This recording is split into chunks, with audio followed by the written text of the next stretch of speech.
Welfare economics studies the conditions under which the solution to a general equilibrium model can be said to be optimal. This requires, among other things, an optimal allocation of factors among commodities and an optimal allocation of commodities among the consumers. In welfare economics, attempt is made to establish the criteria or norms with which to judge or evaluate alternative economic states and policies from the viewpoint of the society's well-being. In the word of Oscar Lange, welfare economics establishes the norms of behavior which satisfy the requirement of the social rationality of the economic activity. The term social rationality of economic activity is to be interpreted as that activity which ensures the optimum allocation of resources and therefore guarantees the maximum social welfare. In this context, Oscar Lange says the norms of behavior established by welfare economics are supposed to guarantee the optimal allocation of economic resources of the society. The interrelationship among the various parts of the economy implies that certain specific change in one part of the economy affect the resource allocation in all other parts of the economy. Thus, a central problem in welfare economics relates to whether a specific change in the resource allocation will increase or decrease its social welfare. After studying this module, you shall be able to know the concept of welfare economics, learn about Pareto optimality. Let us now begin with the Pareto optimality criteria. Developed by the Italian economist Vilfredo Pareto, the Pareto optimality criteria is the cornerstone of modern welfare economics. The criteria is used to determine whether the social welfare is higher in one economic situation than in another. According to the Pareto optimality criteria, a distribution of inputs among the commodities and of commodities among consumers is Pareto optimal or Pareto efficient if no reorganization of production or consumption is possible by which some individuals are made better off without making someone else worse off. In other words, Pareto optimal is a situation in which it is impossible to make anyone better off without making someone else worse off. This situation is also called Pareto efficient. It follows that any change that improves the well-being of some individuals without reducing the well-being of others clearly improves the welfare of society as a whole and should be undertaken. This will move the society from a Pareto non-optimal position to Pareto optimum. Once at Pareto optimum, no reorganization of production and exchange is possible that makes someone better off without at the same time making someone else worse off. In a Pareto optimal state of an economy, it is impossible to make anyone better off without making someone worse off by any of the following three means. First, reallocation of the already available goods among consumers.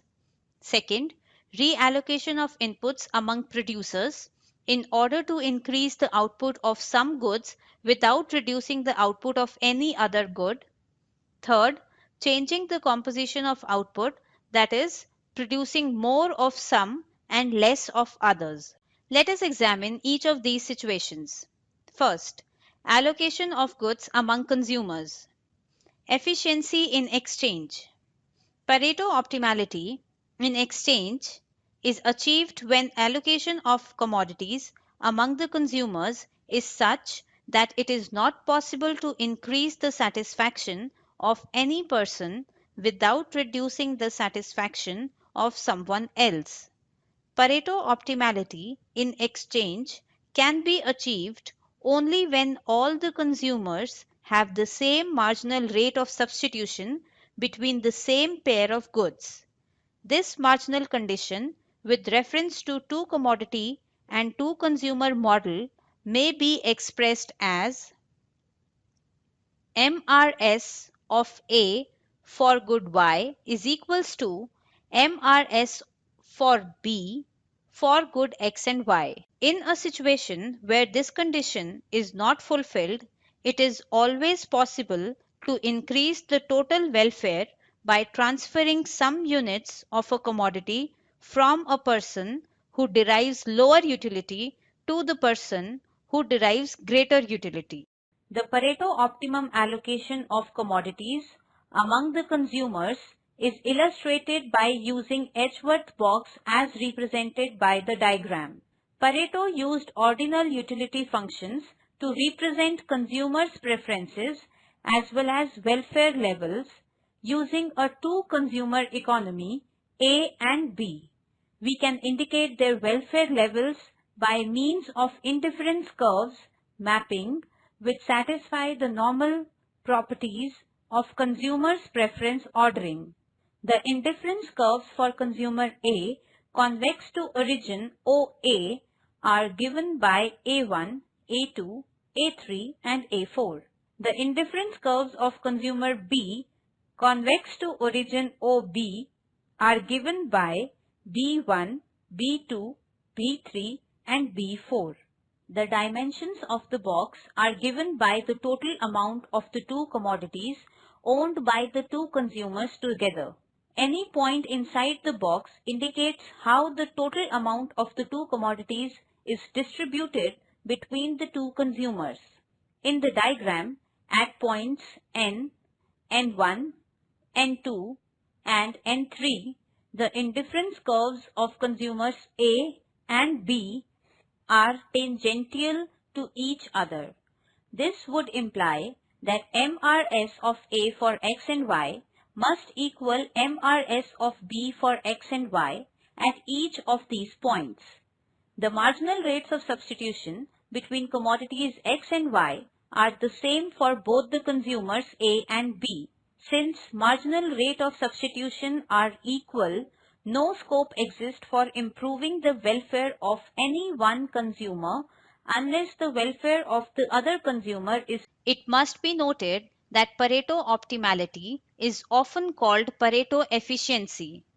The locus of the points of tangencies define the contract curve O to the power n for A, N1, N2, N3, OB.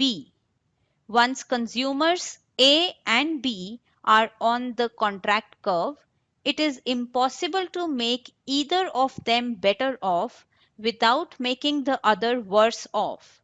Thus, the contract curve shows the locus of Pareto optimal or efficient allocation of commodities. As mentioned, the marginal condition for a Pareto optimal resource allocation requires that the marginal rate of substitution between two commodities be equal for both consumers. That is, MRS of X and Y for consumer A is equals to MRS of X and Y for consumer B. It can be shown that the above argument can be extended for any number of commodities and any number of consumers. Therefore, we conclude that the marginal condition for a Pareto optimal or efficient allocation of goods among consumers requires the equality of MRS between any numbers of commodities for all consumers. Let us now move on to the next point, which is the optimal allocation of factors. Efficiency in production. Like efficiency of exchange, we can also explore the efficiency in production. Efficiency in production or Pareto optimality in allocation of resources requires that factors are so allocated in the production of two commodities X and Y that it is not possible to increase the output of one commodity by reallocation factors without causing a decrease in the production of the other.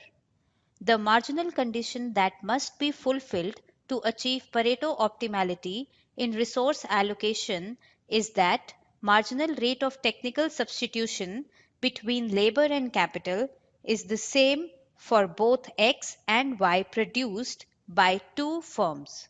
That is, for all producers of X and Y, MRTS LK for X is equals to MRTS LK for Y. Pareto optimality in the allocation of factors between the two products and also between the two firms can be diagrammatically shown in terms of Edgeworth box. The analysis is analogous to one developed to present the marginal condition of optimum allocation of goods between the consumers. In the diagram, the dimensions of the box are the quantities of labor and capital which are available for production of commodities X and Y. Isoquant map for X is given by X1, X2 and X3 with origin OX. Isoquants for Y are given by Y1, Y2 and Y3. Isoquant map of Y with origin as OY is inverted and superimposed on the map of X. The equilibrium is achieved where the isoquant of X and Y are tangential to each other. The efficiency locus or contract curve of production OX, E, G, F, OY is obtained by joining these points. That is, the condition MRTS LK for X is equals to MRTS LK for Y is fulfilled along the efficiency locus. Since K is not on the contract curve of production, a reallocation of labor and capital in such a way as to move to a point on the contract curve will allow the production of more of one or both commodities without reducing the output of other.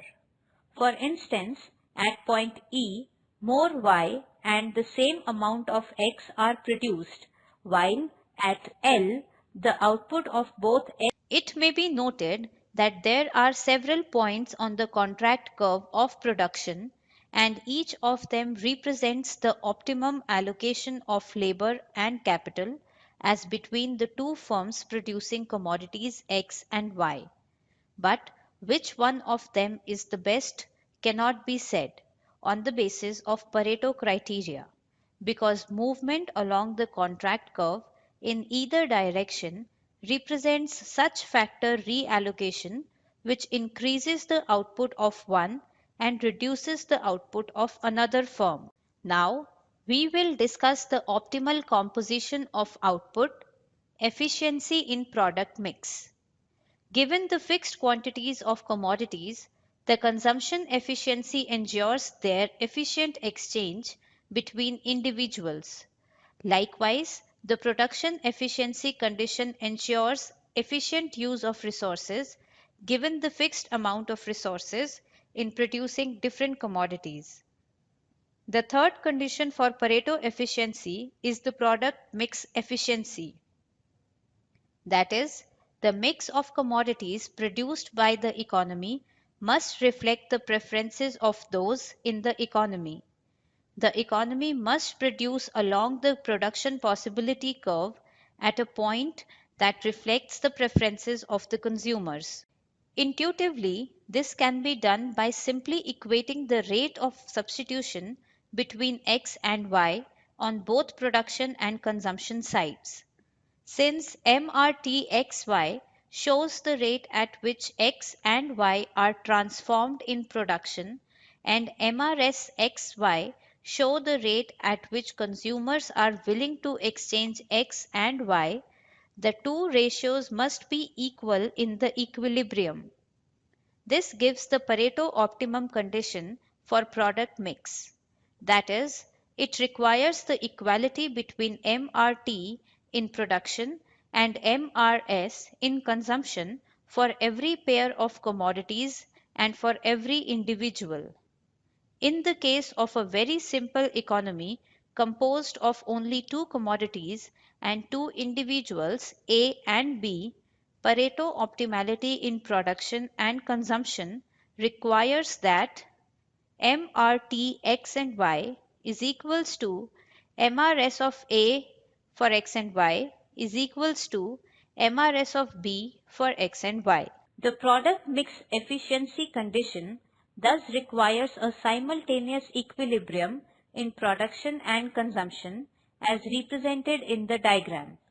For example, corresponding to point E on the production possibility curve, the total production OX1 and OY1 should be distributed between individuals A and B such that the slope of the tangent of point E is the same as of the tangent at point L on the exchange efficiency locus. The same rules would apply for point F as well should this combination of OX0 and OY0 be chosen given the resource endowments. This means then product mix being produced at point E and F on the production possibility curve is consistent with the preferences of the two consumers under the different situations. Therefore, composition of production at point E and consumption pattern of individuals at point L would ensure maximum satisfaction and represent Pareto optimal product mix. Likewise, same inference can be drawn with regard to point F on the production possibility curve, which is consistent with the preferences of the two consumers at point M.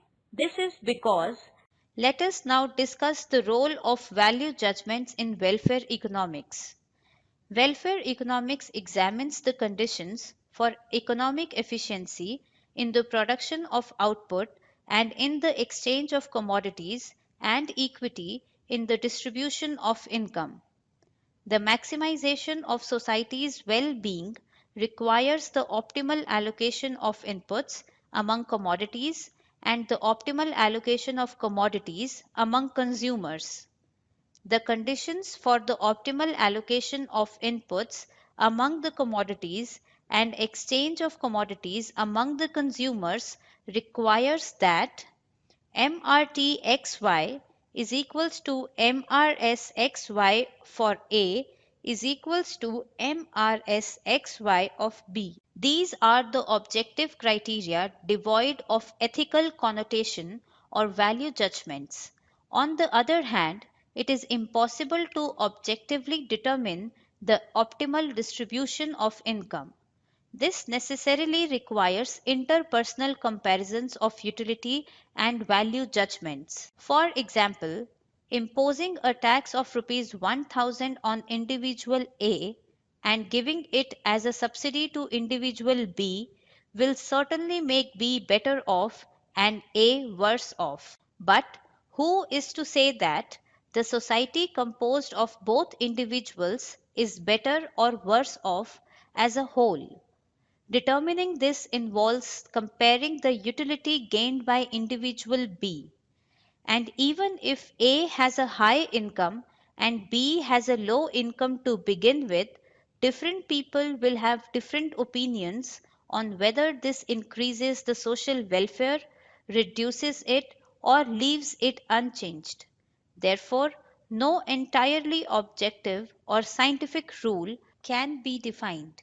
There is a great controversy regarding whether the value judgments should have any role to play in the welfare economics.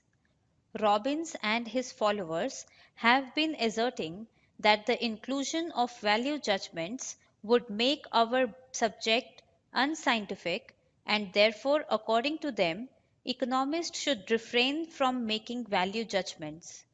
On the other hand, majority of modern economists are of the view that economists should not deliberately avoid making value judgments if there is a wide consensus about them among the community. Using his knowledge of economics together with these value judgments, he should comment upon the desirability or otherwise of the certain policies and issues. As regards the welfare of individual is concerned, it can be measured in ordinal terms by specifying the preferences. For instance, if an individual chooses state A rather than state B, it shows that his welfare is greater in state A than in state B. Thus, choice by an individual is an objective test for knowing and comparing his welfare in different economic states. Therefore, what promotes individual welfare or not can be tested and verified. However, when welfare economics has to judge the social welfare, it encounters difficulties because the measurement of social welfare is not an easy task and contains value judgments and interpersonal comparisons of utility. We cannot derive propositions of social welfare from choice of individuals comprising the society. Individual choices differ because various individuals have different taste, preferences, and ethical beliefs, and therefore different value judgments. The vital issues in welfare economics are concerned with social welfare and devising the certain criteria to judge the social welfare. Therefore, welfare economics cannot be purely objective or free from value judgment. According to Vilfredo Pareto, the social welfare depends upon the welfare of the individuals comprising the society, and according to his optimality criteria, if at least one individual is made better off by certain economic reorganization and no one being made worse off, the social welfare increases. That is, if an economic reorganization increases the welfare of one without reducing the welfare of any other, then the social welfare increases. Also, Nicholas Calder and John Hicks propounded a compensation principle of welfare which is free from value judgments. According to this compensation principle, if a change in economic organization increases the welfare of some and reduces the welfare of others, and those who gain in welfare are able to compensate the losers and still be better off than before, then the change in economic organization will increase the social welfare. Abraham Bergson has pursued a different line of approach to welfare economics. He has propounded the concept of social welfare function, in which a set of value judgments is explicitly introduced, and with this social welfare function, the economist can judge the desirability of certain economic reorganization or policy changes. These value judgments, according to Bergson, must be determined by its compatibility with the values prevailing in the community, the welfare of which is being studied. Followers of Abraham Bergson, like Samuelson and I.M.D. Little, are of the view that welfare economics cannot be separated from value judgments because any statement about increase or decrease of social welfare necessarily involves value judgments. Since welfare economics has been developed to make the policy recommendations in order to promote social welfare, economists cannot escape from introducing ethical norms or value judgments. Let us now summarize what we have learnt in this module. Welfare economics studies the conditions under which the solution to general equilibrium model can be said to be optimal. It examines the condition for economic efficiency in the production of output and in the exchange of commodities and for the equity in the distribution of income. Pareto was the first economist who provided a positive criteria for comparing the alternative states of the economy. The Paretian criteria says that if it is possible to improve the standard of at least one person in moving from state 1 to state 2, without decreasing the standard of anybody else, then state 2 is ranked superior to state by the society. In other words, it is desirable to move from state 1 to state 2, and this movement is considered as Pareto improvement. However, when it is not possible to improve the standard of someone else, the basic marginal condition for Pareto optimality may be summarized as below. A. Marginal condition of exchange optimality, where MRS of A for x and y is equals to MRS of B for x and y.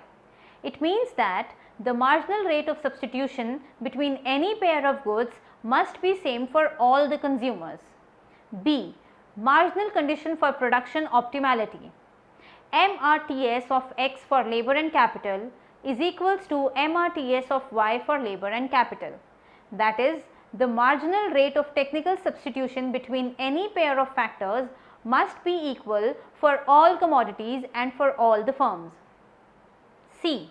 Marginal condition in product mix. MRT labor and capital is equals to MRS of A for x and y is equals to MRS of B for x and y. It means that the marginal rate of transformation between any pair of goods must be equals to the marginal rate of substitution for any pair of goods for different consumers. The value of judgments are unavoidable in welfare economics, as welfare itself is an ethical term. Any theorems pertaining to choices among various situations to maximize the welfare are also ethical and must rest on some obvious or hidden value judgments. Value judgments are open to argument, criticism and disagreement. As a result, welfare theory, which depends on the value judgment, is bound to be normative in character.